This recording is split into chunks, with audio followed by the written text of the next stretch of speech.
9h-10h, Sud Radio, la vérité en face, Patrick Roger.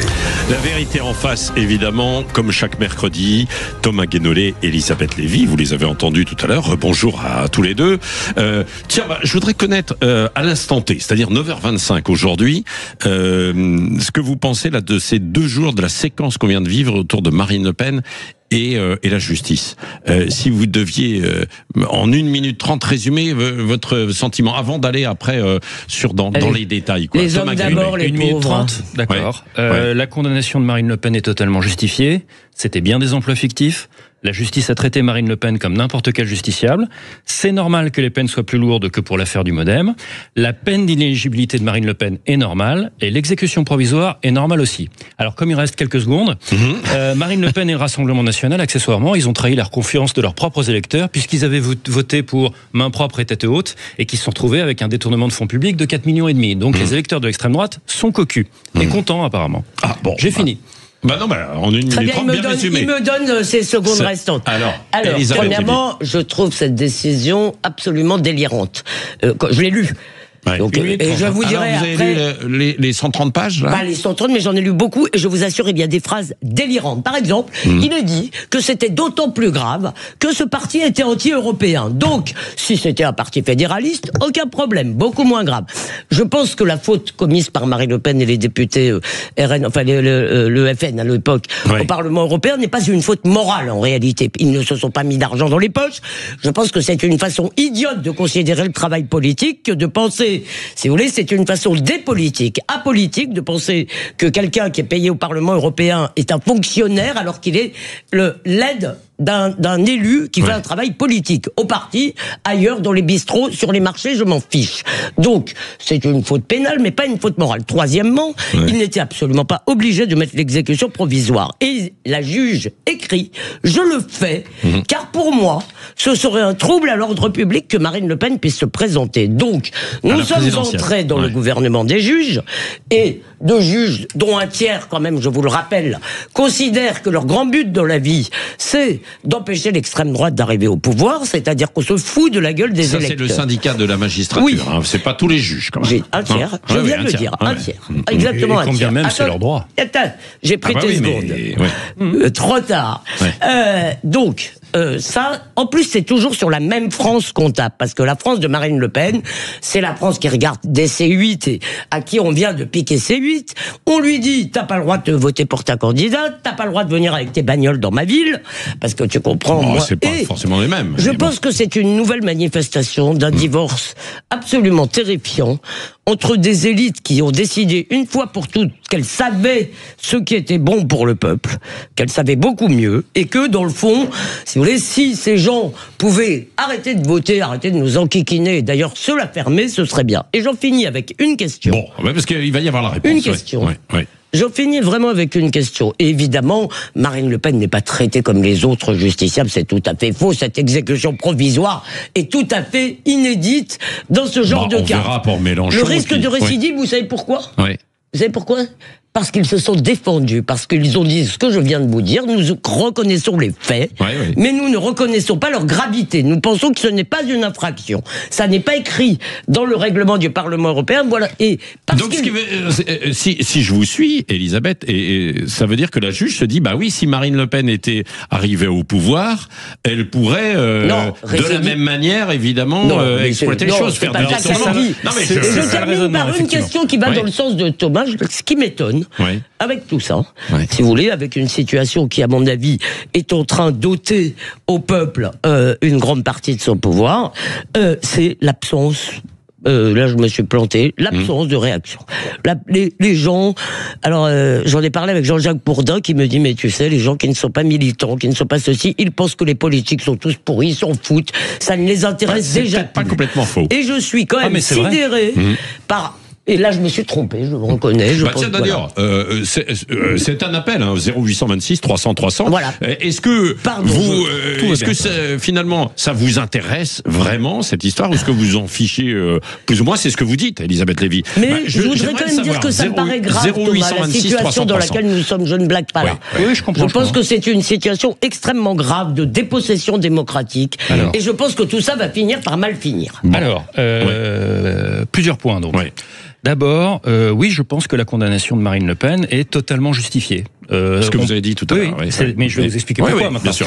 C'est un détournement de fonds publics de 4,5 millions d'euros. Marine Le Pen, elle a distribué des emplois fictifs à son compagnon, à sa sœur, à sa belle-sœur, au garde du corps, au majordome de son père. Enfin, c'est complètement délirant. Et donc, on parle d'un festival d'enrichissement personnel au pluriel. Ah bah non, ils ont dit le contraire dans le jugement. Et c'est pas parce que elle n'y gagne pas de l'argent qu'il n'y a pas d'enrichissement personnel des personnes à qui elle a distribué des emplois fictifs. Vous comprenez ça? C'est-à-dire que quand on parle forcément des emplois fictifs. Si, c'était bien des emplois fictifs puisqu'ils étaient payés par le Parlement européen sans travailler pour le Parlement européen. C'est pas parce que vous travaillez sur autre chose que ça cesse d'être un emploi fictif. Excusez-moi. Mais travailler pour le parti, quoi. Oui, mais encore une fois, qui peut nourrir peut-être des idées pour l'Europe. Mais si vous êtes, si vous travaillez pour le parti, soyez payé par le parti. Si vous travaillez si vous êtes payé par le Parlement européen, vous travaillez au Parlement européen. C'est la moindre des choses. Par ailleurs, la justice a traité Marine Le Pen comme n'importe quel justiciable. Je voudrais le rappeler, puisque la procédure a duré 9 ans, donc les accusés, ils ont vraiment eu tout le temps du monde pour plaider et prouver leur défense. Les accusés ont quand même pu déposer 45 recours, ce qui est quand même une preuve assez solide que les droits de la défense ont été très bien respectés dans cette histoire. Donc c'est irresponsable de parler de procès politique. C'est normal que les peines soient plus lourdes que pour l'affaire du Modem, soit dit en passant. Pourquoi alors? Puisque vous l'évoquiez, puisque le RN a détourné 20 fois plus d'argent public que le Modem, quand même. Ça me paraît. On parle de 4,5 millions dans un cas et 200 000 euros dans l'autre. La peine d'inéligibilité, elle est normale, parce qu'être condamné à l'inéligibilité pour un détournement de fonds publics de 4,5 millions d'euros, c'est prévu par la loi. Voilà. Et pourquoi elle ne serait pas condamnée à l'inéligibilité en ayant détourné des fonds? Il faudra qu'on m'explique. C'est démocratique, puisqu'on parle de manque de légitimité démocratique. C'est démocratique. Puisque c'est le Parlement élu par le peuple souverain qui a créé une peine d'inéligibilité pour les détournements de fonds publics. Par ailleurs, l'exécution provisoire aussi est normale. D'abord, c'est normal quand le délit est grave de pratiquer l'exécution provisoire. Et là, on parle de 4,5 millions de détournements de fonds publics. Ça n'est pas une paille. On ne devrait pas parler de droit aussi longtemps quand même. D'ailleurs, j'ajoute que depuis 2019, l'exécution provisoire, c'est la règle générale dans les décisions de première instance. On va marquer une petite pause et vous allez répondre à toutes ces questions parce que j'ai non, parce que je voudrais qu'on passe à la politique. En fait, c'est dommage que Thomas ne me réponde que sur le droit, en disant il faut que je dise une chose. Dans le jugement, il est écrit noir sur blanc. Il n'y a pas d'enrichissement personnel. Il n'est pas question de Marine Le Pen. Il n'est pas question d'emploi fictif. Je suis désolé, Thomas. Il y a un moment, il faut aussi être raisonnable dans ce que vous dites. Mais Elisabeth, vous êtes d'accord que quand vous êtes majordome de Jean-Marie Le Pen et que vous vous retrouvez à être salarié comme assistant parlementaire au Parlement européen, il y a quand même quelque chose qui déconne sévèrement. Il y a débat en tout cas, et nous voyons ça dans un instant. Elisabeth Lévy, Thomas Guénolé, et vous bien sûr. Est-ce que ça vous intéresse? Est-ce que vous vous en fichez finalement? Et tiens, est-ce que vous allez manifester, vous mobiliser d'une manière ou d'une autre? Alors pourquoi cette mobilisation ce week-end? La question a été posée à Marine Le Pen là, dans l'interview des Parisiens. C'est pour exprimer une indignation par rapport à ça, indignation que vous relayez, vous, Elisabeth Lévy. Moi, je relais une grande inquiétude. Moi, je pense qu'on entre dans le gouvernement des juges quand même. Nous y allons dans un instant sur Sud Radio, La Vérité en face, jusqu'à 10h. 9h-10h, Sud Radio, La Vérité en face, Patrick Roger. La Vérité en face, et c'est passionnant, il se dit beaucoup de choses, Thomas Guénolé et Elisabeth Lévy. Alors, Thomas, tout à l'heure, a argumenté avec tous les éléments juridiques. Elisabeth Lévy... Les éléments de droit, c'est plus profond que ça. De droit. Alors, tous, non, parce qu'il y a 130 pages, et donc c'est un peu long quand même. Oui, c'est résumé, bien sûr. Elisabeth Lévy, il n'a pas répondu au mien. Voilà, c'est ça. Qui était politique, mais j'arrive. Oui, beaucoup plus politique. C'était le jugement. Non, mais il y avait des éléments dans le jugement. Je vous donne 2 phrases. La première, ce serait un trouble à l'ordre public qu'une candidate que j'ai condamnée en première instance. En première instance, vous êtes toujours présumé innocent si vous faites appel. Que j'ai une candidate que j'ai condamnée en première instance puisse se présenter. Donc qu'est-ce qu'elle nous dit, Madame la Présidente, enfin le tribunal? Il nous dit que ce serait vraiment attentatoire à notre ego. Parce que nous, On est le tribunal, on a condamné, et ça n'est certainement pas aux Français, ni à la Cour d'appel, ni à qui que ce soit d'autre de décider. Donc je veux que ma décision, qui est susceptible d'appel pourtant, soit irréversible. Voilà ce qu'ils nous disent. Ça, c'est quand même trouble à l'ordre public. Pour moi, il y a trouble à l'ordre public si on empêche, parce que c'est ça le véritable problème. Regardez ça de l'extérieur. La principale figure de l'opposition française pourrait être empêchée de se présenter à la principale élection française. Quel que soit. Et la deuxième phrase, et je vous l'ai répété, c'est sur l'Europe. Mais on n'aura pas le temps de parler de tout. Donc je pense que cet élément, si vous voulez, il faut le prendre en compte en tant que tel. Je voudrais répondre là-dessus. Voilà. Oui. Je serais d'accord avec Elisabeth Lévy si Marine Le Pen était empêchée de se présenter aux élections des prochaines années pour délit d'opinion. Et je serai le premier à aller manifester dans la rue pour la rétablir dans ses droits. Je vais être parfaitement clair là-dessus. Mais là, c'est pas pour ça qu'elle est condamnée. Elle est condamnée pour détournement de fonds publics à hauteur d'une entreprise de 4,5 millions d'euros. C'est pour ce motif-là qu'elle est condamnée. Elle est présumée innocente à l'heure qu'il est. Oui, elle pourrait être condamnée pour ça. Mais elle est présumée innocente, ça sert à quoi? Elle a été condamnée en première instance. Et cette condamnation inclut l'exécution provisoire. Et tout ça est en application de la loi. Elle est présumée innocente. Je reviens à un point important. L'accusation de gouvernement des juges, pour moi, ne tient pas pour une raison très précise.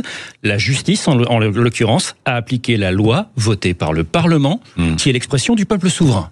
Voilà. Donc à un moment donné, il faut arrêter de délire. Je peux répondre à ça. C'est vraiment naïf. Elisabeth. Mais non, de penser que le droit, c'est des maths. Pardon, et comme vous n'êtes pas naïf et qu'en plus vous êtes cultivé, vous savez parfaitement que quand on dit que le juge est la bouche de la loi, ben lui fait un peu dire aussi ce qu'il veut parfois.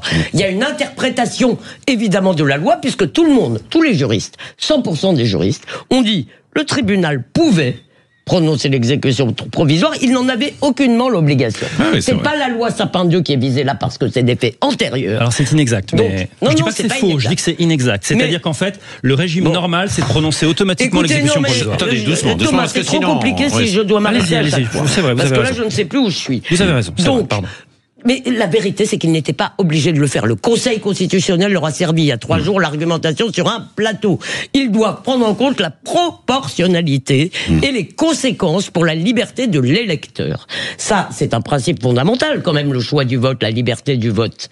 C'est quand même pas rien. Bien sûr. Donc, je vous rappelle que le droit de recours est absolument un droit constitutionnel et même supraconstitutionnel. Si vous laissez, aucun pays n'est reconnu, la justice d'aucun pays n'est reconnue s'il n'y a pas un droit de recours des décisions de justice. Qu'est-ce que ça fait? Une décision de justice qui a déjà été exécutée, mais excusez-moi, il y a un petit problème. Et par ailleurs, je termine sur une chose. Lisez. Alors peut-être pas les, je sais pas combien de milliers de pages du réquisitoire Sarkozy. Mais quand le procureur, quand le parquet national financier nous explique, nous parle de l'ambition dévorante de Nicolas Sarkozy. C'est c'est dans la loi ça. C'est aussi dans la loi qu'on n'a pas le droit d'avoir une ambition dévorante. Quand il nous dit qu'il est arrogant ou je ne sais pas quoi, c'est dans la loi qu'on n'a pas le droit d'être arrogant. Donc c'est quoi cette histoire? Les juges se prennent maintenant pour des justiciers. D'ailleurs, Madame Pertuis, je n'ai absolument rien personnellement contre Madame Pertuis. Comment a-t-elle voulu devenir juge? En découvrant, et elle était consultante chez Ernst & Young. Elle était comptable. D'abord, elle était comptable, et ensuite, elle était commissaire aux comptes. Et elle a bossé effectivement. Et à 37 ans, j'ai dit, à 37 ans, elle est venue dans la magistrature. Bien sûr, au contraire, on a besoin de spécialistes financiers aujourd'hui. Elle a découvert, elle a vu la Vierge quand elle a vu Eva Joly, et c'était quoi l'idée d'Eva Joly? C'est une expression, Patrick, excusez-moi, je parle comme ça. Et c'était quoi Eva Joly? C'était l'hubris consistant à dire, moi je suis un juge, je suis au-dessus du suffrage universel, et en conséquence de quoi c'est moi qui décide. Et je pose une question à Thomas. Pensez-vous, Thomas, que les gens reprochent aux gouvernants d'être comme nous, c'est-à-dire pas à 100% des êtres moraux, etc., ou qu'ils leur reprochent leur impuissance? Alors, je suis content que vous me posiez cette question, Elisabeth, parce que c'est une transition parfaite. Les Français, là pour le coup c'est un constat, sont absolument convaincus que, au moins en première division de la vie politique, je parle au niveau national, les partis politiques en tant que structure sont tous pourris.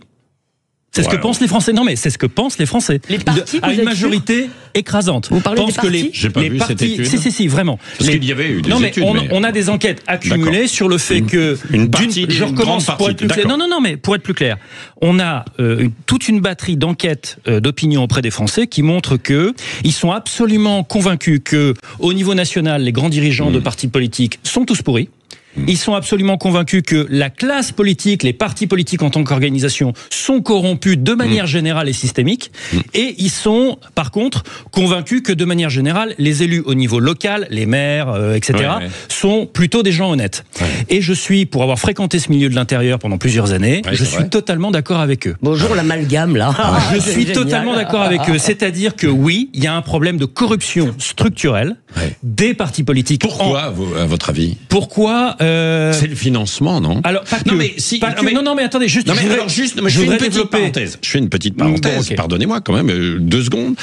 C'est vrai que à l'époque où il y a eu ce système qui a été utilisé par Marine Le Pen, de cet argent qui venait de l'Europe pour faire fonctionner le parti du RN. Le RN c'était le FN. Le FN n'avait. Non mais attendez, laissez-moi terminer. Okay. Le FN n'avait pas beaucoup d'argent parce qu'il n'avait pas de représentants en fait à l'Assemblée nationale. C'est pas une excuse pour détourner des fonds. Non, mais du coup il a pris des fonds où il avait eu des élus pour faire fonctionner le parti. Non, ce que je veux dire par là, c'est un détournement de fonds. Vous voyez mais attendez, juste 2 secondes, Patrick. Oui, c'est une. Patrick, c'est important. Juste structurellement. Vous avez les affaires du RN, anciennement FN. Vous avez les affaires du MoDem. Vous avez eu à une époque les affaires de l'UDF, le Parti républicain et compagnie. Vous avez eu la litanie d'affaires du RPR, de l'UMP, de LR. Vous avez eu les affaires du PS. Vous avez les affaires de compte de campagne de LFI. Du PC. Là, le PC. Énormément. En fait, le PC municipal, vous ne pouvez pas. Génial, mais justement, c'est là-dessus que j'insiste. Vous ne pouvez pas me citer des grands partis politiques qui n'ont pas eu des problèmes gravissimes de corruption. Le nerf de la guerre, c'est l'argent. Parce que, en fait, ça veut dire, aussi. À mon avis, ça veut dire qu'ils ne sont, jusqu'à récemment, ils n'ont pas été assez sévèrement traqués, sanctionnés, condamnés, et qu'il n'y a pas assez de transparence financière dans ce pays. Alors, est-ce que maintenant, on y arrive, et c'est ça qui est en train de se passer. C'est qu'ils sont en train, je termine là-dessus, ils sont en train de tomber les uns après les autres, et c'est une excellente nouvelle. Bon, Elisabeth. Alors, premièrement, moi je crois au contraire. Si vous voulez, moi je répète, sous Pompidou, il y avait des tas d'affaires, les affaires immobilières, les gens s'en foutaient. En fait, parce qu'ils, pourquoi aujourd'hui ils sont excités par l'honnêteté? Parce que les politiques sont inefficaces. Si les politiques arrivaient à agir sur le réel, les gens se foutraient bien qu'il y ait des comptes pas assez clairs dans les partis, d'autant plus qu'il n'y a pas d'enrichissement personnel. Il est écrit dans la Constitution que les partis concourent à l'exercice du suffrage et qu'ils sont, c'est de l'article, un des premiers articles, dans les 10 premiers. Donc, les partis ont une dignité démocratique. En conséquence de quoi, il est tout à fait normal, c'est pour ça qu'il y a un financement public maintenant, et c'est tout à fait normal. Pendant toute cette période, effectivement, vous avez Omar Bongo qui donnait des caisses de valises à tout le monde, d'ailleurs. Donc on peut dire que, eh bien, c'est peut-être très mal, mais entre nous, je m'en fiche complètement. Mais on ne peut pas détourner de l'argent quand même. Alors, je vais vous dire une chose. Je vous donne juste un exemple. Je pense que toutes les fautes pénales n'ont pas la même poids moral. Et je vous donne un autre exemple. Par exemple, personne, quand il y avait l'infraction à la législation sur les étrangers, le délit de séjour irrégulier qui existait, je considérais moi-même, bien qu'étant contre l'immigration illégale, que c'était pas un délit moralement horrible. Ça ne fait pas de vous une mauvaise personne d'avoir essayé d'entrer dans un pays. Ce que j'essaye de dire, c'est que c'est pas parce que c'est dans le code pénal et c'est pas parce que ça s'appelle détournement de fonds publics que vous êtes une mauvaise personne parce que votre assistante qui bosse vraiment pour votre politique, pour votre politique, non mais j'entends je trouve que ça n'est pas, pardon, vous avez pas bien sûr. Non, mais c'est donc, vrai. si vous voulez, et en plus, je pense que c'est un détournement complet, si vous voulez, de gens qui maintenant nous vendent de la vertu à tous les tous les coins de rue et de la morale à tous les coins de rue, parce qu'ils ne veulent plus faire de politique. Voilà. Et qu'est-ce qu'on fait? On exhibe sa belle âme, sa grande vertu. Évidemment, maintenant, ça n'existe plus à peu près. C'est pratique tout simplement parce qu'il y a des contrôles partout. Et Thomas parlait des maires, il paraît, je viens de l'apprendre de Jean-Jacques, qui le tient lui-même de David Lisnard. Il paraît que ces maires, c'est vraiment les plus contrôlés des élus. C'est vrai, et du coup, il y a peu de scandales de corruption des maires. Il n'y a rien. Hein. Il y en a eu, mais... Il y en a eu, mais il y en a moins. On n'est plus à l'époque de Jacques Médecin, c'est ça que je veux dire. Oui, c'est vrai. Moi, j'ai grandi à Nice. Jacques Médecin, il s'est barré au Paraguay. Le parti communiste, là où il avait des villes, c'était vraiment... Absolument. Et les ronds-points de ce pays... Les ronds-points de ce pays sont de l'argent public détourné 0826 300 300. Vous avez entendu, et ce n'est pas fini. Débat d'Elisabeth Lévy, Thomas Guénolé. C'est passionnant, bien sûr. Des arguments politiques, des arguments juridiques aussi. 0826 300 300. Ça va peut-être vous faire réagir. Je crois que ça vous fait réagir, bien sûr. Je vous l'avais dit tout à l'heure. La vérité en face, c'est évidemment jusqu'à 10h. 9h-10h, Sud Radio, la vérité en face, Patrick Roger. La vérité en face, Thomas Guénolé, Elisabeth Lévy, et vous les auditeurs, parce que ils vous ont entendu, Elisabeth, Thomas. On a continué le débat pendant la pause pub. Évidemment, bien sûr, comme beaucoup d'auditeurs aussi. J'essaye de convaincre Jamel de couper le micro de Thomas, mais non, c'est ça. C'est un scandale. On va donc sur ce que vous avez dit tout à l'heure. Donc, c'est-à-dire vous avez dit c'est la justice qui s'applique. Point. Thomas, voilà. Je résume. Vous, Marine Le Pen n'est pas au-dessus des lois. C'est la démocratie qui doit s'exprimer. Point. Globalement, en fait, c'est un peu ça. Alors, qu'en pensez-vous? Jean-Philippe et Patrick sont avec nous. Patrick, tout d'abord, du côté de Bélessa, hein, je crois, c'est ça. Bonjour Patrick. Oui. Bonjour Patrick. Bonjour Patrick. Bonjour à toute l'équipe. Bonjour monsieur. bonjour. Oui. Voilà, moi ce que je voulais dire, tout d'abord, je suis peut-être une exception, mais je ne considère pas que tous les hommes politiques sont des pourris, loin de là.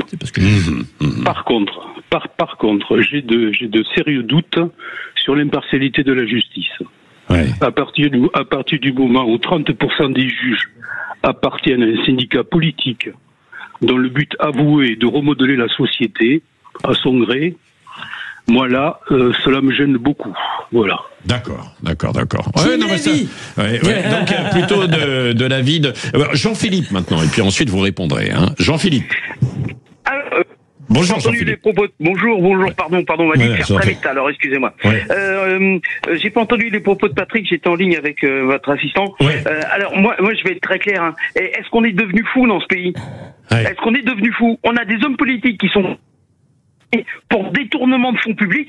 J'en ai rien à savoir, moi, j'en ai rien à faire de savoir s'il y a eu enrichissement personnel. Alors, pire, mais bon, un majordome qui touche des sous alors qu'il fait rien, moi ça me paraît surprenant. Je sais pas où sont partis ces sous, mais bon, je présume de rien. Jean-Philippe, vous suivez un peu, finalement, vous Jean-Philippe, vous suivez un petit peu ce que disait Thomas Guénolé et Patrick plus Elisabeth en disant c'est un peu une république des juges. Que répondez-vous? Restez en ligne avec nous, c'est intéressant, Jean-Philippe et Patrick. Sur l'argument du gouvernement des juges, j'ai déjà répondu là-dessus, c'est-à-dire que il se trouve que les Français ont élu des députés et des sénateurs au Parlement, et que c'est le Parlement, c'est pas les juges, c'est le Parlement qui a mis en place la peine d'inéligibilité prévue pour le détournement de fonds publics, et qui a mis en place aussi le fonctionnement par l'exécution provisoire. Vous voyez, pour dissuader de récidives, pour dissuader des recours abusifs, etc., etc. Donc moi là-dessus, je suis très à l'aise, quoi. C'est simplement, on peut pas parler de gouvernement des juges si le fait que ces peines puissent être prononcées est la conséquence des lois votées par le Parlement. Ça ne tient pas debout. Vous voyez, Elisabeth. Alors, ce qui me fait marrer, je répète que le juge interprète la loi. Je répète que il l'interprète. Bon. Il y a plusieurs façons. Encore une fois, sur cette affaire d'exécution provisoire, on pouvait faire les deux. Donc, il a fait un choix. C'est pas des maths. Deuxièmement, je suis très contente que Thomas Guénolé dorme bien, mais visiblement beaucoup mieux que le Premier ministre, qui avait quand même une très sale tête à l'Assemblée hier. Il devrait pas être Premier ministre. Qui avait quand même une très sale tête à l'Assemblée hier, et qui a dit qu'il était troublé. Beaucoup moins que le garde des Sceaux, beaucoup moins même que la Cour d'appel et le parquet général. Puisque, à la fin de la journée, coup de théâtre, tout le monde se rendant compte que cette affaire ne va pas, et je répète, pourquoi le gouvernement des juges? Parce que ce n'est pas à des juges de se substituer au choix du peuple souverain. Marine Le Pen est aujourd'hui présumée innocente. En conséquence, comme n'importe quel justiciable, l'exécution provisoire, la récidive, c'est une blague. Ils déduisent. Vous savez pourquoi ils disent qu'elle va récidiver? Parce qu'elle pense que ce qu'elle a fait n'est pas grave. Donc, en fait, dans ce pays, c'est comme avec Depardieu, on n'a pas le droit de se défendre. Quand un avocat ou quand un prévenu se défend, on vous explique que c'est très mal et qu'il est vraiment un criminel. Il y aura, quoi qu'il en soit, il va y avoir appel, l'année prochaine. Je vous dis qu'il y a 3 personnages, comme par hasard, ils sont tous du même côté, même si Marine Le Pen, il y a des doutes sur son positionnement gauche-droite, mais Sarkozy, Fillon, Mélenchon. Le Pen, excusez-moi, je pense que dans ce pays, nous avons besoin de retrouver, une politique qui produise de la légitimité. Un président élu sans la candidature de la principale opposante, excusez-moi, de toute façon, il ne sera pas légitime à son élection. Mais ce n'est pas fait, puisqu'il va y avoir appel. Vous avez raison. Il va y avoir appel l'année prochaine. C'est pour ça que je vous dis, il y a eu un coup de théâtre. Oui, je rappelle que le moyen le plus efficace de ne pas être condamné à l'inéligibilité pour détournement de fonds publics, c'est de ne pas détourner des fonds publics. À un moment, Marine Le Pen, faut prendre ses responsabilités en tant qu'adulte quand on fait des conneries à ce point-là. Alors c'est vrai que c'était avant aussi. J'ai vraiment l'impression d'entendre Robespierre. J'ajoute, Bayrou est troublé parce qu'il a fait la même chose. C'est l'affaire du Modem, dans laquelle Bayrou a été relaxé au bénéfice du doute parce que on ne peut pas condamner quelqu'un sans preuve dans ce pays, alors que les juges sont arrivés à, si vous voulez, il a été relaxé uniquement parce que les juges sont arrivés à la conviction qu'il était à la tête de ce système de détournement de fonds publics, mais n'avaient pas assez de preuves pour le condamner. Donc c'est ce mec-là qui est Premier ministre. Est-ce qu'on est dans une république bananière? Non, terminez, Elisabeth. Vous gardez la pour demain matin. Sarkozy, on ne peut pas condamner quelqu'un sans preuve, vous me le redirez après le délibéré Sarko. 9h57 dans un instant, c'est Gilles Gansman et Christine Bouillot, donc sur la partie média, ensuite la partie débat, ça va continuer évidemment les débats. Leur invité, c'est le comédien Francis Huster. Mettre en tôle un peu ce petit, a certainement fait quelque chose de mal. Et ce midi, André Berkoff, avec comme invité principal Michel Onfray, les vraies voix ce soir, les vraies voix du foot aussi d'ailleurs. Tonton Maurizio, tiens, ce soir, 20h, 21h, et on parlera beaucoup d'automobile ce soir aussi dans les vraies voix, parce que nous serons en direct du Grand Prix de l'Autotech. Ce sera passionnant parce que le monde automobile en ce moment, il est quand même sérieusement chahuté.